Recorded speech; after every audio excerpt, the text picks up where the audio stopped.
नमस्कार, आदाब और हेलो दोस्तों, कैसे हैं आप सब। मणिपुर में अब जो हालात हैं वो सामान्य होने लगे हैं, लेकिन स्थिति इतनी बिगड़ गई थी कि देखते ही शूट करने का ऑर्डर देना पड़ा।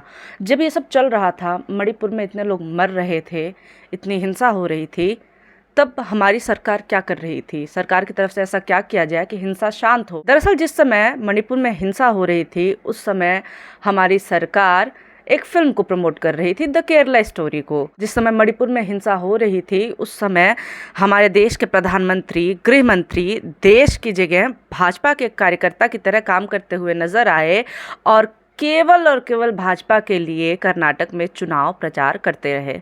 अगर आप जानना चाहेंगे कि आखिर मणिपुर में स्थिति इतनी खराब कैसे हुई और सोशल मीडिया पे देखेंगे और ख़ासतौर से भाजपाई ट्रोल्स की और भाजपा के नेताओं के ट्वीट्स देखेंगे, तो आपको लगेगा कि ये केवल सांप्रदायिक मुद्दा है और ये हिंदू बनाम दूसरे धर्मों का मुद्दा है।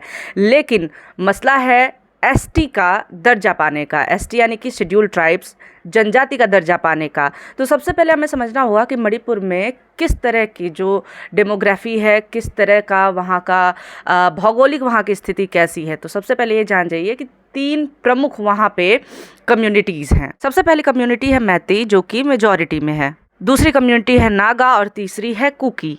मैतेई समुदाय की जनसंख्या में हिस्सेदारी आधे से ज़्यादा है, 53% की। रिप्रेजेंटेशन की बात करें तो 60 में से 40 एमएलए मैतेई समुदाय से हैं, 20 बाकी समुदायों से, और अभी तक 12 मुख्यमंत्रियों में से 10 मैतेई समुदाय के रहे हैं।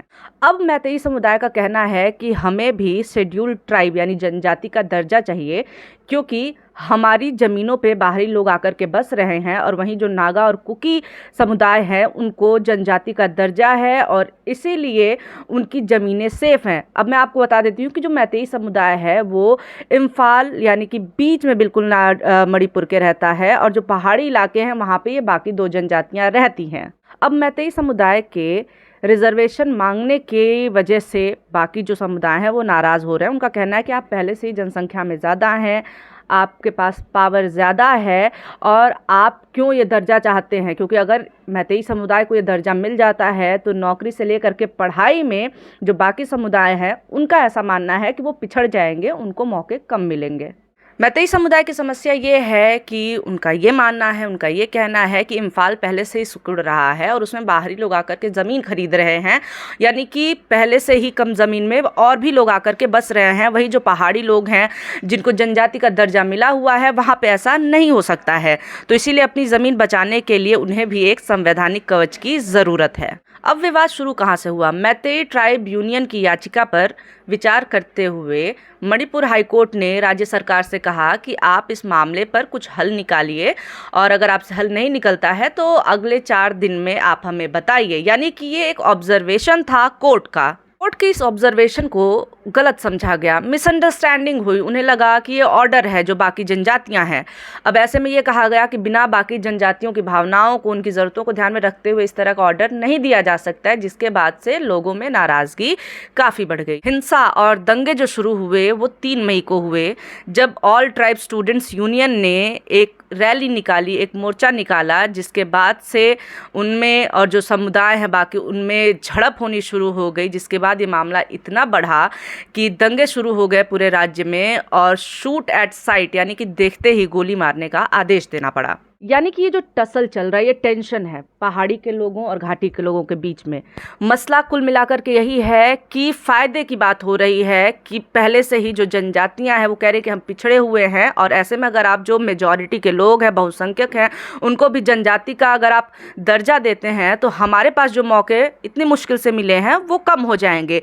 पूरा का पूरा बवाल एसटी शेड्यूल्ड ट्राइब यानी कि जनजाति के दर्जे को लेकर के है। लेकिन जहाँ भी भारतीय जनता पार्टी इन्वॉल्व होती है, मामला सांप्रदायिक हो जाता है, कोई भी राज्य हो।